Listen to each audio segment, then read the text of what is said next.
Jimmy? Yes.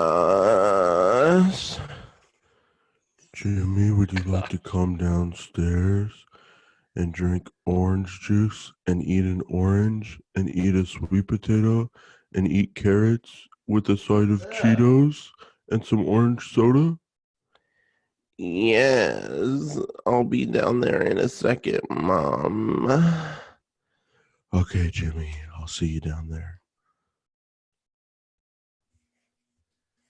Hey, everybody. Welcome back to the Paid Search Podcast. My name is Jason Rothman. As always, I'm joined by the digital cowboy himself, the great Chris Schaefer. Oh, yes. Chris, how's it going today? Hi, Jason. I'm well. Thank you, everyone, for joining us. Very brief. We are structured, and after 200 something episodes, we know this so well. We take a couple minutes to catch up, and today I have just a quick personal update. What's going on with me? Everybody has stress, and currently my stress is. There is a very large dog that's stalking my chickens. And Is that code for something? No, I'm so serious. you really are the digital cowboy. I keep finding stray dog poop, like huge. I'm talking like it looks like bear. It looks like a bear pooped, and we don't have bears down here, so it's not coyote. I know what coyote scat looks like, but not human. No. You've seen those news stories in the last couple of years that people are apparently doing that out there. That's true. It is crazy times, but it's just out in the middle of the yard, like out in by the dogs, the chickens and not coyotes. No, definitely not. It doesn't have seeds. It doesn't have like just fur and bones. And whenever you get coyote, you can tell coyote. This is a well-fed, very large dog, some neighbor dog, I guess. And the other day there was dig marks. Like where it was trying to dig underneath the chicken coop to get inside. So that, real life problems here on the PSP. I like every week we should get like a digital cowboy update. We're about to do all the digital stuff for the next hour, but we should always kick it off with some yeehaw, real life cowboy stuff out on the ranch. Chris, I think your catchphrase, digital cowboy, you should combine the two. Control, Alt, Delete. Yeehaw! Oh gosh. You like that? Well, no, I don't. I mean, I don't ride horses. I'm not a horse kind of guy, so I don't do a lot of yeehaw. I see the world in ones and zeros, and I live my life 8 seconds at a time. Oh, now that is poetry. Ones and zeros, digital stuff, and then 8 seconds right in the bowl. 8 seconds. I mean, you explained it, and you kind of ruined it. It was poetry until you explained it, but that was nice. That was beautiful. Well, some people might think 8 seconds means something else. So, Chris, let's kick this thing off. We're going to be talking about all the conversion mistakes that are holding back your campaigns. But first, why don't you get us started, Chris? Yeah. So, guys, if you want to be a pro in Google Ads and you want to grow your ability to scale your management skills, you want to get faster, you want to get better, you're starting your new agency, you have an agency, you're growing the number of clients you have, or let's say you're having an issue, you've had to furlough some employees. Now it's just a couple of you in the shop. How can you get productive with half the people? You've lost some clients. Guys, I got news for you. Optio.com/PSP2 is currently doing a 2-month free trial. No credit card required. Jump in and try the tool out. And this is one of the things that the tool can do for you. You can do what they call a scorecard system, where you get a high-level understanding of the entire account performance. You can quickly scroll through and say, okay, this account score is at 87 out of 100, right? Doing really well, healthy performance. Quickly scan through and say, I have an hour here. I need to dig in and tweak some accounts. Which ones really need the most attention? Use this scorecard system to help itemize which ones need help, and then go through the scorecard system and find the areas that need improvement. So great tools like that. You're going to love it. Optio.com/PSP2 for the 2-month free trial. Just use the chat button at the bottom and tell them you're a paid search podcast listener, and they'll hook you up with a double time on the free trial. Thanks, Chris. And I want to thank Kyle Solarud and Kyle Solarud's Adelaide software suite. It's more important than ever right now to maximize the efficiency of your ad campaigns. If you or your clients are looking to scale back on your ad spend, there's a tool that can help you do that without cutting out or stopping the parts of your campaign that are actually working. The tool is called Negative Keyword Pro Elite, and it's part of the Adelaide software suite. This tool links into your Google Ads account and gives you really deep insights into your search terms report. So instead of just looking at one search term at a time, Negative Keyword Pro Elite consolidates all the data for each word that appears on the report. You can see the words with the highest cost per conversion, even if those words are showing up in several different places on your search terms report. Then you can add those words as negative keywords and eliminate wasted ad spend. To see this tool in action, you can go to software.adleg.com/PSP. There's a demo video on that page. You can see how it actually works. Plus, you can try it out for yourself with a 7-day free trial. This free trial is being offered exclusively to Paid Search Podcast listeners, and you can sign up at software.adleg.com/PSP.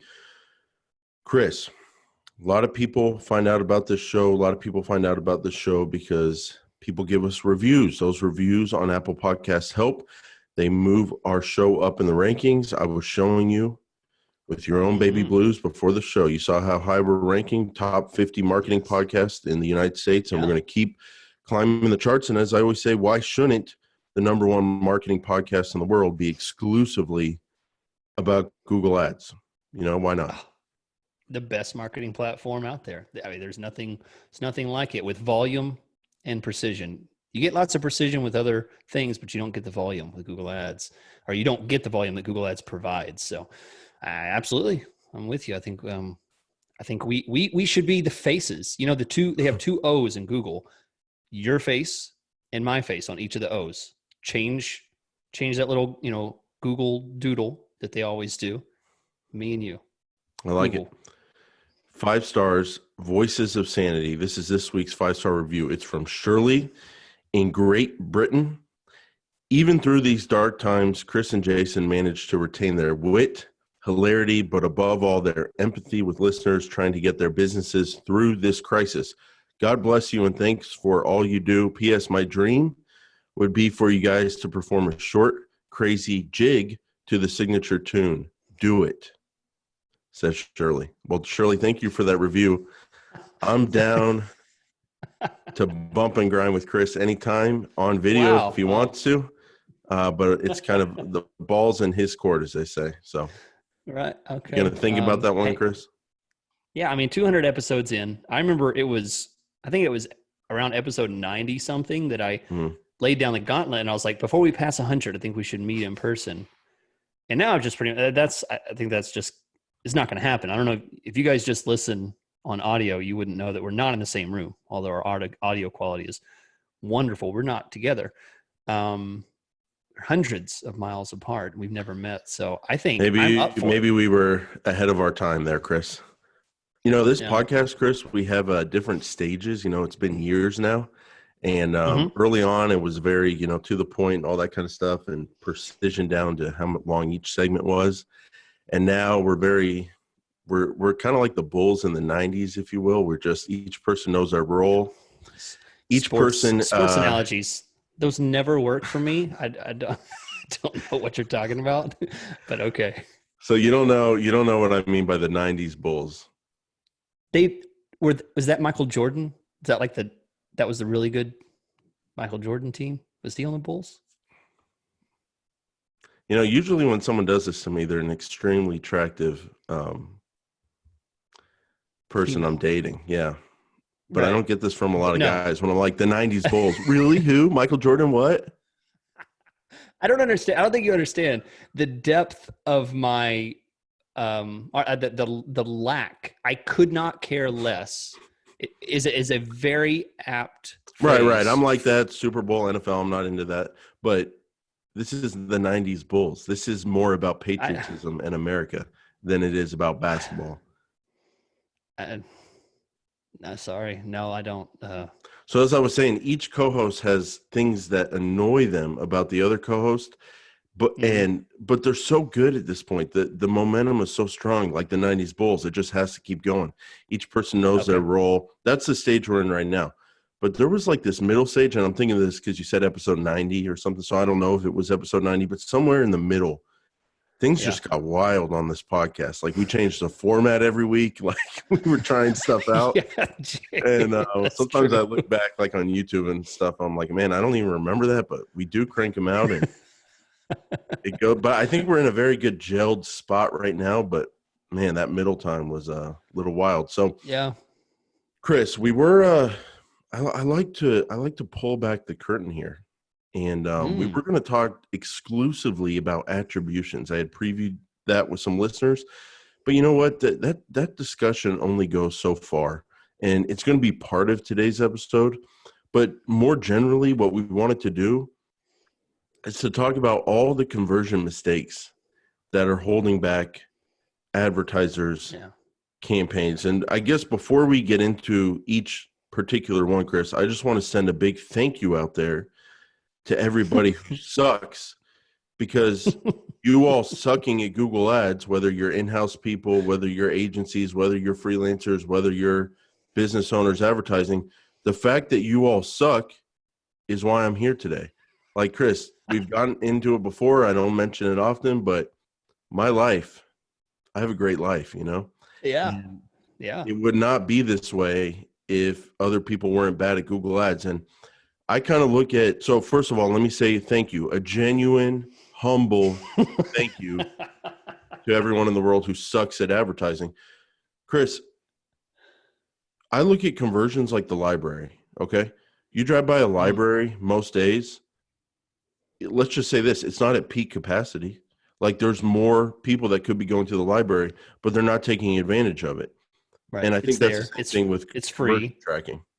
So when I say conversion tracking to you, what does it mean to you? Well, I mean, it's oftentimes it's an absolute necessity, but I feel that most of the time it becomes a luxury to people that have a website and a system that allows for it. I think the reason, Jason, that so many people ignore conversion tracking is because they get the cart before the horse.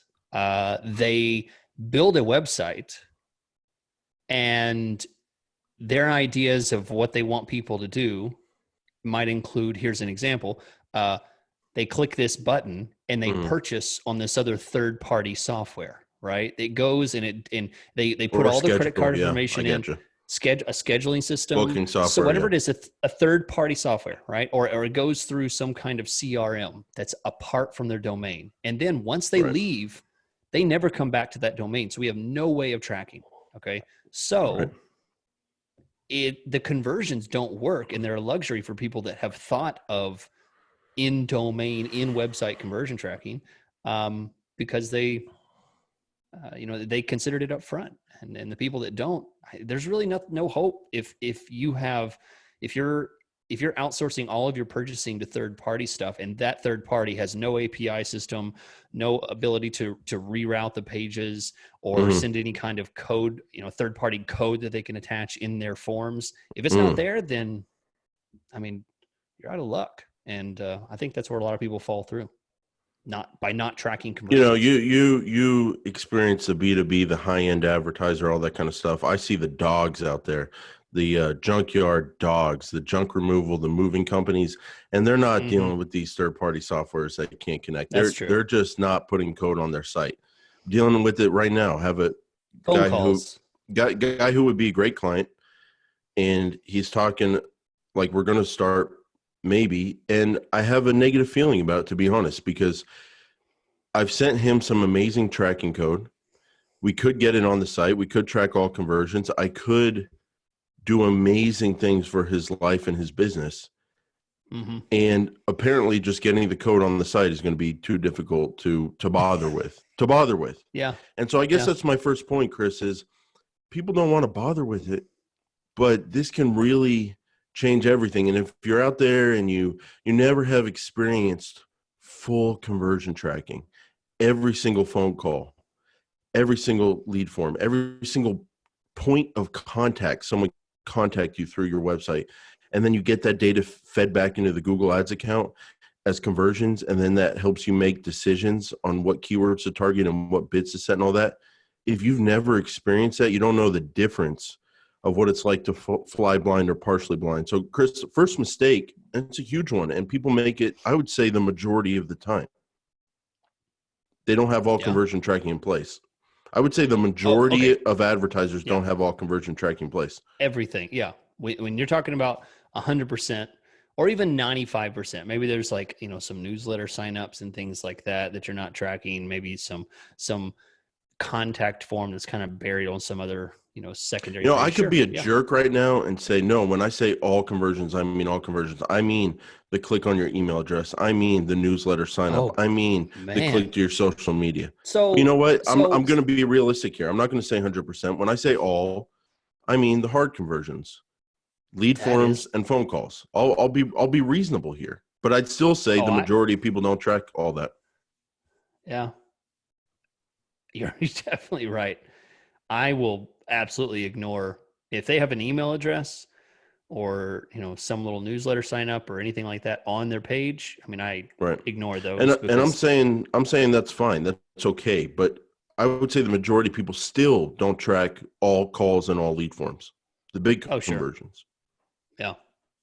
No excuse for call tracking nowadays either, other than personal preference. I mean, that's you want to really explain how that works for people? Website call conversions? Yeah, the hang up on website call conversions is that a limited number of people, the people that come from Google Ads, see a new phone number.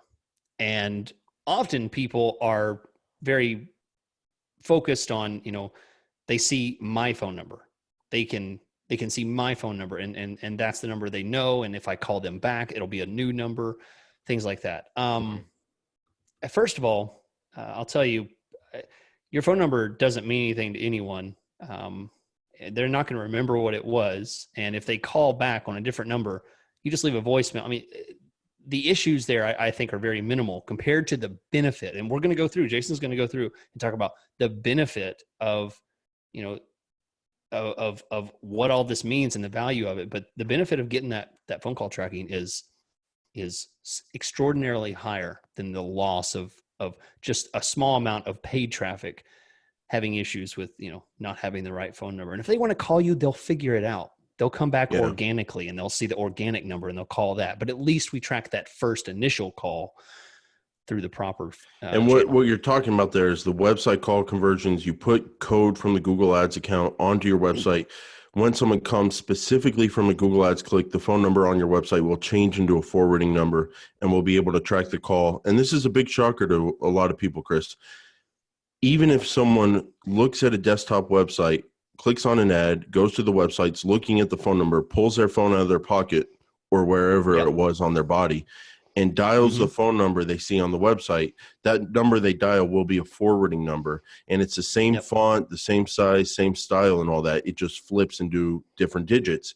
And that way you can track when people call you from the website or click on the phone number on mobile, but calling from the website, or a call from the ad, the call extension, or a lead form completion. Those are the three lead generation tracking, and then sales are sales. So, Chris, I would just say that the big reason why that's a mistake is because when you do track all conversions, it solves everything. And I mean everything. It solves everything. Should we target mobile or desktop? Should we target top 10% of income? Should we exclude bottom 50% of income, male, female, brand, competitor keywords, low funnel, high funnel, what bids to use, what areas to run in? When you're tracking all conversions, there's no more mystery to Google Ads. You can try anything. and the data is real. It's one for one. You get a lead, it shows up. And so that's why it's so important to me. And Chris, I just want to know from you, we've talked about it. The majority of campaigns or accounts are not tracking all conversions. But think in your mind here, when you think back on the campaigns that you're managing where you are tracking all conversions, put yourself in those accounts for a second mentally, and just what does that feel like? Do you not? Am I overstating it, or have you experienced that feeling of full vision, complete control? And how different is that from the regular run of the mill, not tracking everything? Am I overdoing it? Because I've fallen in love with it. No, I think you're exactly right. Let me, for those that maybe aren't seeing the imagery behind what Jason's talking about and the value of it, let me explain it like this. You're trying to go from point A to point B, and you have a bunch of roads that can get you there. And imagine, it's generally in the west direction. You need to go west. So you hop on a road and you start heading west. If you don't have conversions, you don't have road signs, and you just you're heading west. You don't really know if you're going to get there. You don't know how far it is. You just know you're heading west, and maybe you'll run into it. You'll hope you'll hit it. If you have conversions, you now have GPS.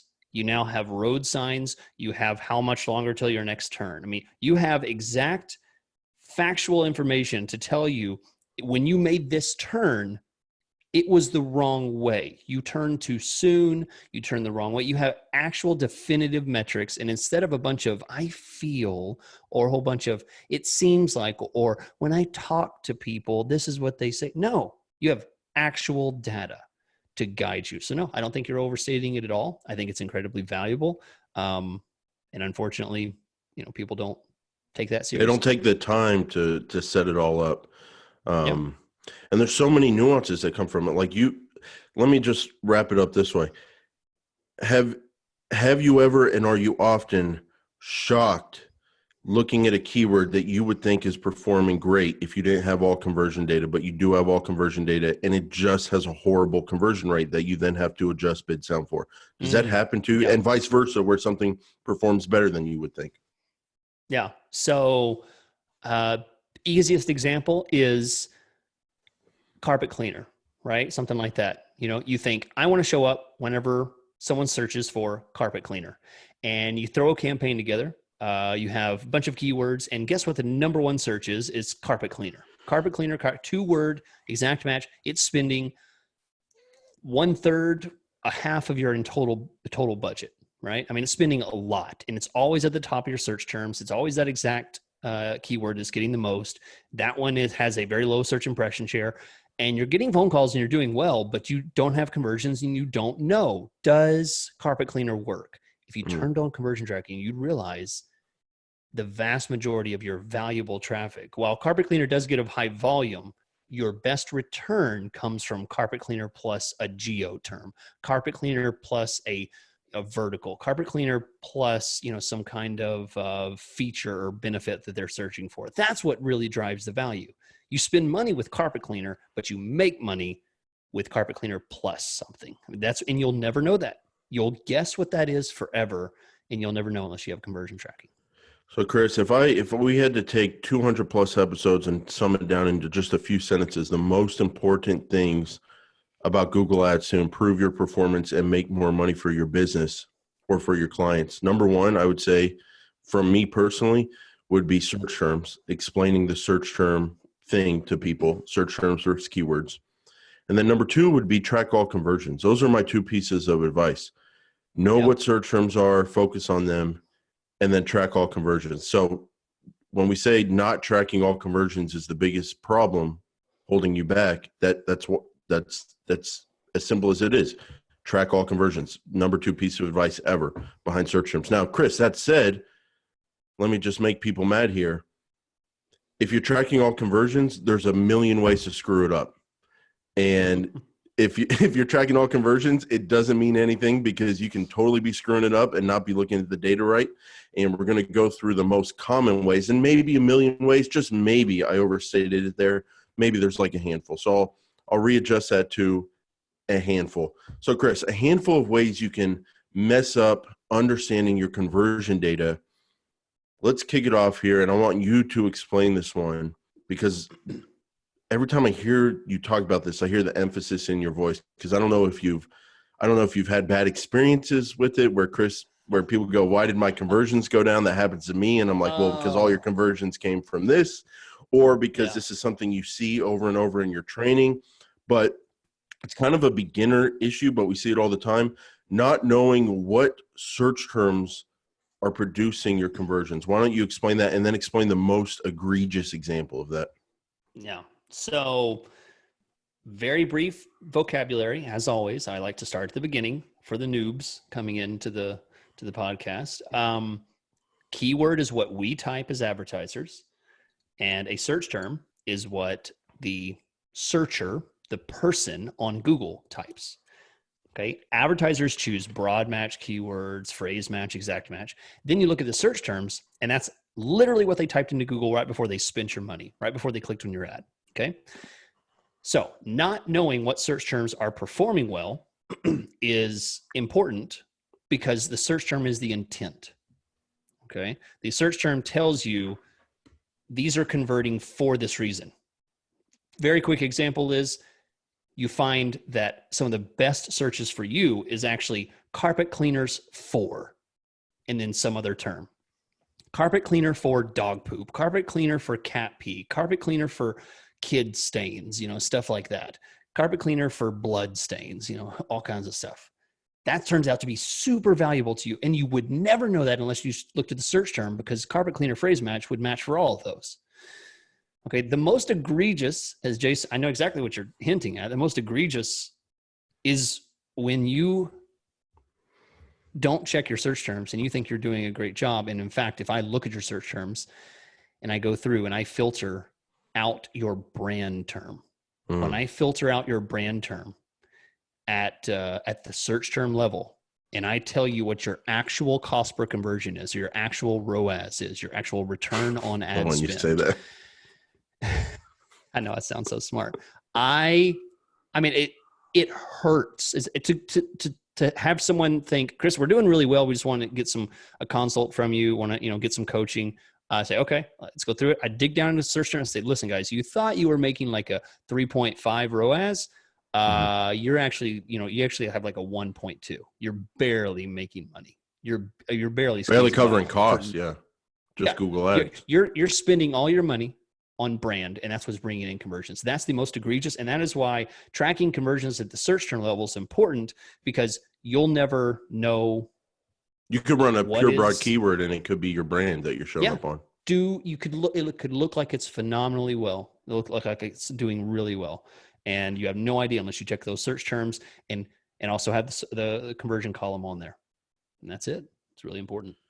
Now, Chris, another mistake someone could be making with conversions and not understanding what they're getting and influencing their decisions. Number one is never popping open the segment button. And that's all I mean. Just pop it open every now and then, because you don't know what you'll find. It's like that one movie with that one guy who had that one disease, but that's 30 years later, but he recovered from the one disease. But will our world recover from the one disease? We don't really know. We hope it does, but we don't know if it will. But he was in the movie, he talked about a box of chocolates, and you never know what it's going to be like when you open a box of chocolates. You never know what's going to be in the segment button when you open it. So let me give you an example, Chris. So first, you click on your campaign view. You click on segment, because you want to segment your data in a different way and get different information, additional information about the columns you're viewing. And so you pop open segments, and then you click on conversions, and you click on conversion action. And so one way someone can go, oh, how do I don't know if I'm tracking all leads. I agree it's important. I don't know if I'm tracking all leads or conversions.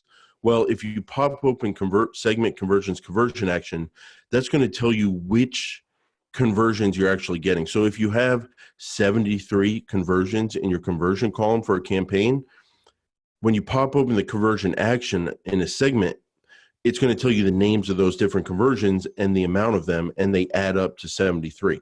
So you can have calls from website, you can have calls from ads, you can have lead form completions, whatever you named your conversions. But if you don't see calls from website there phone calls, something like that, beyond just calls from ads, then you're probably not doing website call tracking. You would have to ask your person who's advertising for you. If you don't see anything about lead form completion, thank you page, clicks on a submit button, it kind of just tells you if, number one, if you're missing anything completely, and then number two, it tells you, oh, I am getting 70 conversions this month. My cost per conversion is this, but wow, only two form submissions. Like, I've got and maybe I'm not tracking it all completely. Maybe I need to do a better job on my website. Maybe my ad copy needs to encourage form completions. Maybe my form takes too long to load. Maybe it's too long in general.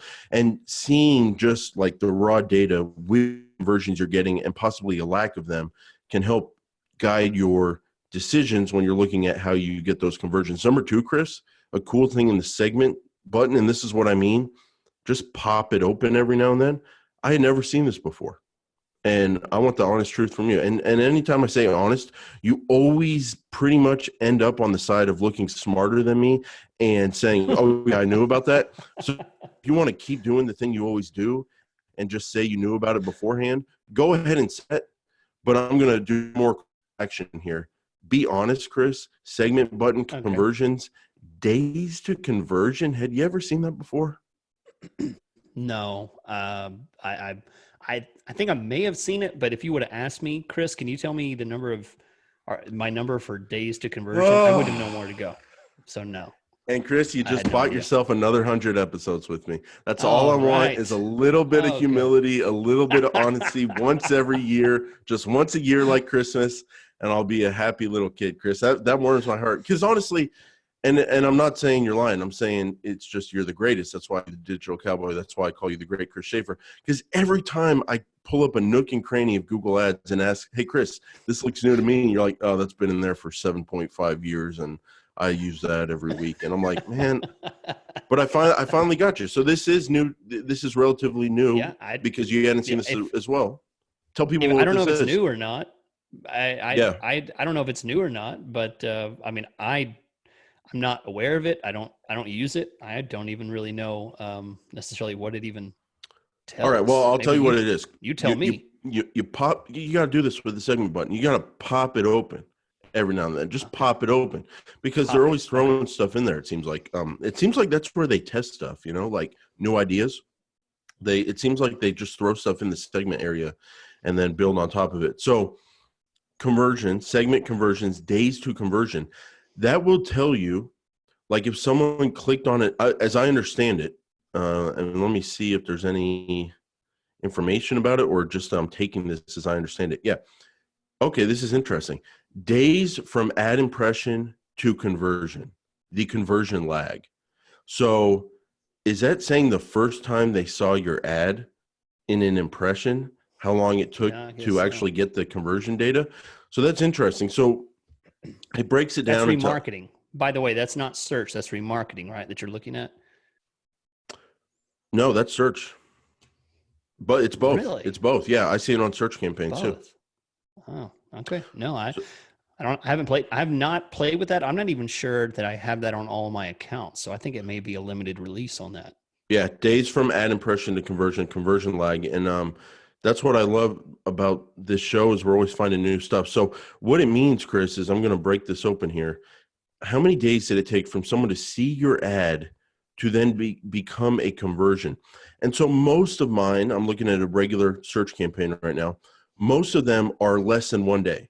They saw the ad, they clicked on the ad, they went to the website, they filled out a lead form or called, and they became a conversion. Out of 22 I'm looking at, 18 were less than a day. 1 was 2 to 3 days. 3 were 5 to 6 days. And then what's interesting, if I pop open the remarketing, I've got conversion lags that go 14 to 21 days, 21 to 30 days, and then even 60 to 90 days. And so the reason I'm bringing this up, the way you can use this can guide how long your remarketing campaigns should be. It'll how long the audience duration should be. Should it be 14 days? Should it be 30 days? Should it be 90? Should it be the max 540? Seeing that people see your ads and then actually become a conversion 30 days later, 90 days later, 180 days later, and seeing how often that happens, that can help guide you in terms of how long your remarketing list should kind of stay open. Yeah. So I thought that was Good interesting. And that's just one example, but always popping open that segment button. So Chris, when you're setting up a conversion, why don't you walk through some of these options? And basically when I hear the word options, I hear mistakes that you can make. There's so many mistakes you can make with these options. So talk about the options people have when they set up a conversion. Okay. So to be clear, conversions that Jason's talking about, setting these up, it's in tools and settings up at the top of your screen, and then go to conversions. There's a conversion screen. Okay, that's where you're going to set it up. If you don't have one, that means you're brand new to this. You haven't set up a conversion. If you do, you should see a list of one or more on there. So when you're creating a new conversion, here's the options, or as Jason says, potential mistakes that you can make. So number one, not putting accurate value information. There's a area on there for the value of the conversion, and you can put 0 or you can put 10,000 or somewhere in between. The goal of this is to put how much is one of these worth to you. If it's just a phone call, how often does that phone call lead to a purchase? And if that's 50% of the time, then take the value of the purchase, divide it by 50, put that in there. Gives you some kind of conversion value. Okay, next, and we talked about that really, really thoroughly. Jason had an excellent episode that he talked about that about a month ago or so. All right, next, messing up one versus many. There's an option in there that tells you conversion count numbers. Conversion count, you have two options, one or many. I'll tell you, unless you have a just tight control of your system, and you know there are no duplicates, I would say 90% of you out there are going to need to stay on one versus many. For lead generation. Here's the way it works. Lead gen definitely is one. E-commerce, 90% of you are one as well. Whoa, really? Let me tell you the difference. Oh yeah, because I see it messed up all the time. What about I don't do any e-commerce, but when I think about it, I'm like, oh, multiple products in a shopping bag or whatever. No, that's not the way it. Yeah, no. I mean, very rarely do people purchase all in the same session. Come back and purchase again in that same session, and that's what that would be for. So the count one means there can only be one lead, one conversion, one sale for one click. Okay, one click means one conversion. So if you have e-commerce, if you have lead gen, if you have phone calls, only one. If you have many and you have an issue where somebody can click and then convert, click and call, and if you have some kind of issue in your system, don't ask me what it would be, because it could be one of million issues. There's tons. I was just working with a company that has for months had duplication, triplication of their conversions, and it made their ROAS look really good. Now that I'm thinking about it from a management perspective, shady agency, you want to look good to your clients. You want to jack up those conversions and lower that cost per conversion. Just throw on many. Someone calls, someone fills out a lead form, someone then 3 leads. Call extension, 3 leads from the same one lead, and you get 3 leads. What's wrong with that? Well, keep in mind this does not fix the fact that if they call and fill out a web form. That's a good point. If they call, it'll track it as a conversion from one click. In that same click, if they also fill out a web form, that's still a different conversion. So that's it would be the calling over and over. It would be filling out a lead form twice, that kind of thing. Right. So that's it. Refreshing to think. Very important. If you just want a straight answer, change it to one, and I can prove it to you after 5 minutes of looking at your account whether you have duplication or not. Next, time period, 30 days. 7 days. I mean, I don't know about you guys, but for me, I put it as long as I can go. I'll usually put like 90 days, something like that for the time period. Just so the cookie on their computer or whatever their browser, when they click the ad, they go to the website, and then for the next 90 days, if they come back to the website and hadn't cleared their cookies, whether they come back through organic or direct or whatever, you're going to count that as a Google Ads conversion, because that click that brought them to the website within the last 90 days was a Google Ads click. That's what you like? Yeah, but honestly, it's not even really, it's on this list, but it's not even really something I consider important because there's very important fact to consider when they purchase. If they purchase on September 1st, but they clicked back in March of that same year, months and months ago, Right. guess where that conversion shows up at? It shows up back in March. It goes back in time. And if you had 14 conversions in March and somebody purchases in September, you now have 15 conversions in March. It ticks up that number from that original click that it came through. So in reality, this is not really a big concern. So if you are doing 90 days and someone clicks in January and then sometime in March actually converts when they went to your website organically, you will get the conversion because it's within 90 days, but it puts it back in January when that click came from. Yeah, because otherwise, what would it do with one It can't do anything with just a conversion. It has to have the click to attach to it. What ad, what click, what keyword? Interesting. Yeah, it can't just say, conversion September. It has to say conversion September with the original click. To me, Chris, the biggest mistake you can make with the time period is going too short. So if you put on 1 day or 14 days, well, if you're paying money to run ads on Google and within 30 days someone came back to your website and converted, I think Google Ads should get some kind of credit for that lead. So I think the mistake is calling your time period too short. Yeah, I think so. All right, next, these are very simple. Call duration. We've talked about this a lot. There is a button on there whenever you can track phone calls from a website through Google or call extension. At least put 60 seconds on there. Don't put 1 second. Don't put 0. Put some kind of significant amount on there because you can get a lot of clicks where they call and hang up, and that would track as a conversion. They at least need to speak. Again, Chris, I'm with the junkyard dogs. I'm with the bros. I'm with the movers. I'm with the junk removal guys. I'm with the guys who are on the job when they get the calls that they're advertising for. So you want to talk about hanging up in 30 seconds? I run into that issue, but it's my clients hanging up on the leads. So I've run into issues. This is what I'm saying. These are the mistakes you can make. It's unique to every situation. So I've run into situations where I'm telling the clients, hey, 60 seconds, if it's not 60 seconds, it's not value. Don't count as a conversion. We get 0 conversions. And I'm like, man, what is going on? Perfect search terms. I see all these calls on the call report. They're all 15 seconds, 23 seconds, 26 seconds, 31 seconds. I'm like, hey, are you not answering the phone? Or what? No, I am. I'm just on the job. So I tell them I'll call them back in a few minutes. Oh, no. So, yes, I'm with the bros. I'm with the people. I'm a man of the people, Chris. I'm out there, the junkyard dogs. So for some of my clients, we got to do 10 seconds because we get a lot of our own clients hanging up on the leads, telling them they'll call back. So that's what I'm saying, where you can mess up the call duration. You basically mess it up by not thinking through it, not talking through it with the advertiser, or if you're the business owner, not thinking through it, because every situation's different. And if I put on 60 seconds for some of my clients, not going to get the conversions counted that should be counted.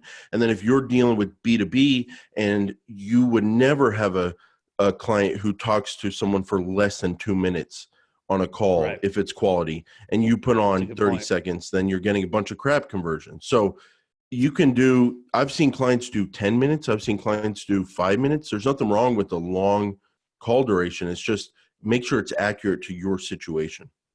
Yeah. Beautiful. That's a great example. Yeah. I had never considered that actually.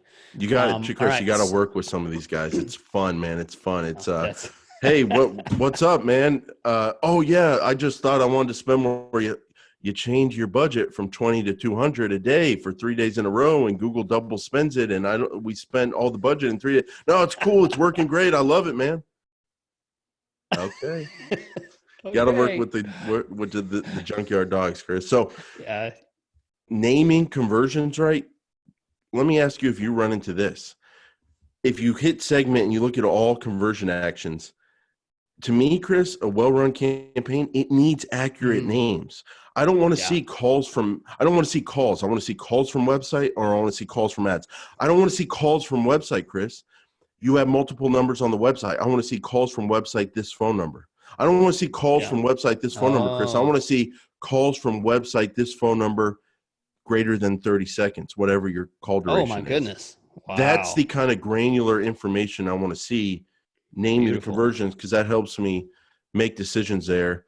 Chris? Or another thing I've Yeah. done quickly, I'll say put a date on that. Put a date when you set it up, because it'll help you a year from now when you're looking back. When did I set this up? There was a new one I did. Which is the one that's correct? The date on there. That makes is a great huge advice, difference. because we're always talking about filtering search terms for one word, looking at all time.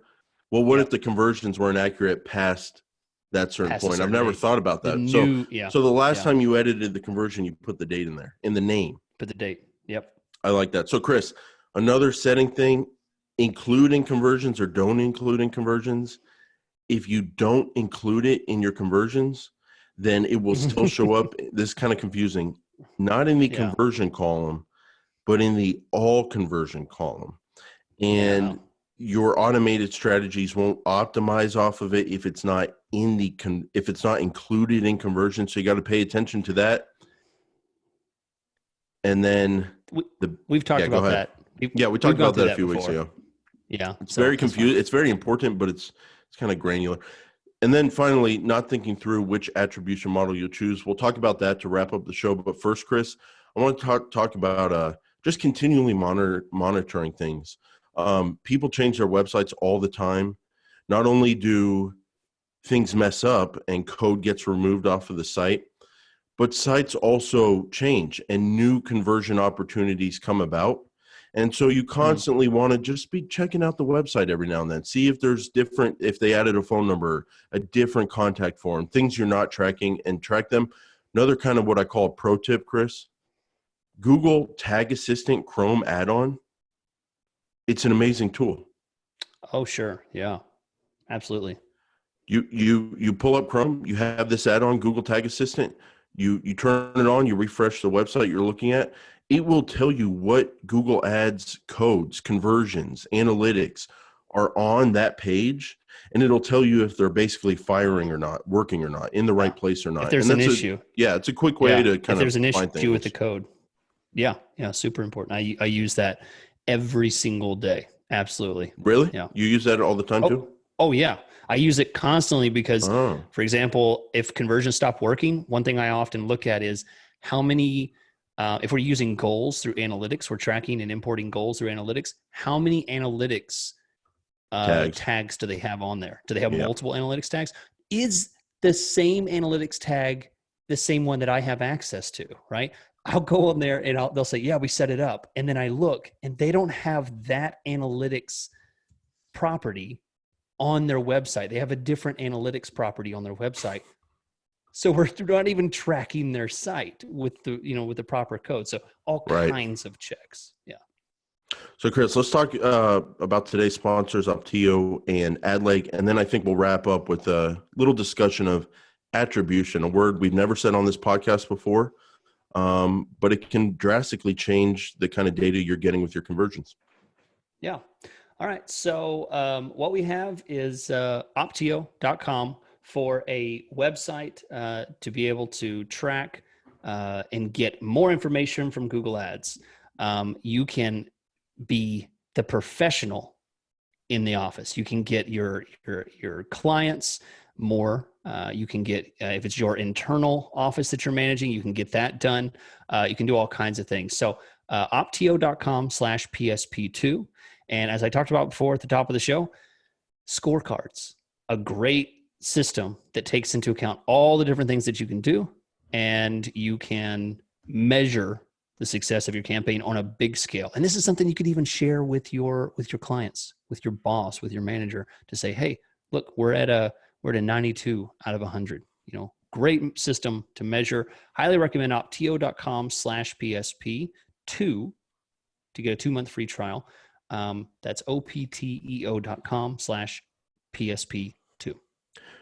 Thanks, Chris. And I want to thank Kyle Solarud and Kyle Solarud's Adelaide software suite, specifically the Negative Keyword Pro. During this time, everyone's looking to maximize their efficiency, maybe scale back a little on the ad spend, but still get all the value you can from your campaign. One way to do that is with the Negative Keyword Pro Elite.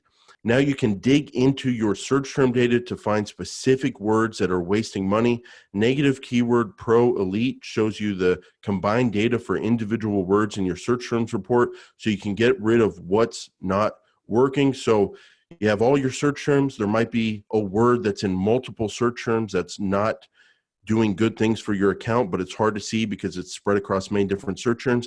Negative Keyword Pro Elite will help you find that one word that's causing problems, and then you can add it as a negative keyword. You can make your campaigns more efficient and save money. There's a demo video on software.adelaide.com/PSP, so you can see how it actually works. Plus, you can try it out for yourself with a 7-day free trial. This free trial is being offered exclusively to Paid Search Podcast listeners, and you can sign up at software.adelaide.com/PSP. So, Chris, let's wrap up here with a second podcast episode within a podcast episode. Just kidding. About conversion attributions. You talked about it a little earlier. Like, a conversion is not on its own. It doesn't just exist on its own. It has a mommy. It has a daddy. It came from something. It came from a keyword. It came from an ad. It came from a campaign. It came from a search term. And the question is, how much credit do you give different keywords and different ads that produced that conversion? And that is what attribution is all about. So the attribution model determines credit each click. It's all the click. And what are clicks? Clicks are ads, and clicks are from keywords. How much credit each click gets for your conversions. So I think the default, Chris, is last click, and last click gives all credit for the conversion to the last clicked ad. I'm just going to go through the 6 of them here real quick, the options, and then I want to know what you generally think of attributions and what you use most often. So you have last click. That seems to be the default. That is when whatever the last click keyword or ad was, or I should say and ad was, that gets all the credit for the conversion. Then you have first click. It's the exact opposite. It's the first click gets all the conversion credit. So if someone clicked on an ad 14 days ago and that's still in your time period on a keyword, didn't convert, and then did another search 14 days later on a totally different keyword in your campaign and then converted, it's that first click that gets all the credit for that conversion. You have linear, where it's distributed equally among clicks, time decay, where clicks closer to the conversion are given more credit, but farther out clicks are still given some credit, position based, where basically 40% goes to the first click, 40% goes to the last click, and then 20% is in between. And then you have data-driven. And if I told you what I knew what data-driven was, I'd be lying to you. And I don't do this on this show. I don't lie. So I don't know what data-driven is. It seems to be one of the black box ones. And I'm looking at a campaign right now, and it says you currently don't have enough conversion data to use data-driven. So I don't get in the club of data-driven today, but apparently they just use more data on your account to help give different clicks more credit, and they're saying the data that they have helps it give the clicks that deserved more of the credit. So how they do that, but that's what they do. So Chris, we haven't talked about attributions at all on this show, but if you think about it, first click and last click, and you're doing automated strategy, that can totally change what's going on. So it is important. So what are your just general thoughts on attribution? And then what's kind of what's the one you kind of go with usually? And then I'll give you mine. Well, see, I look, there is an attribution screen where you can see not the difference between these different attribution models, but you can see information of the time delay between the click and the conversion. You can see that in the screen. That's in tools and settings, and then there's an attribution window. Yeah. Okay. So I look at that because I think it's interesting on some of my higher volume, higher converting stuff, lots of sample data. And the fact is 80%, 85% of the time, it's one click. They click, the same, they convert. Yeah. And in reality,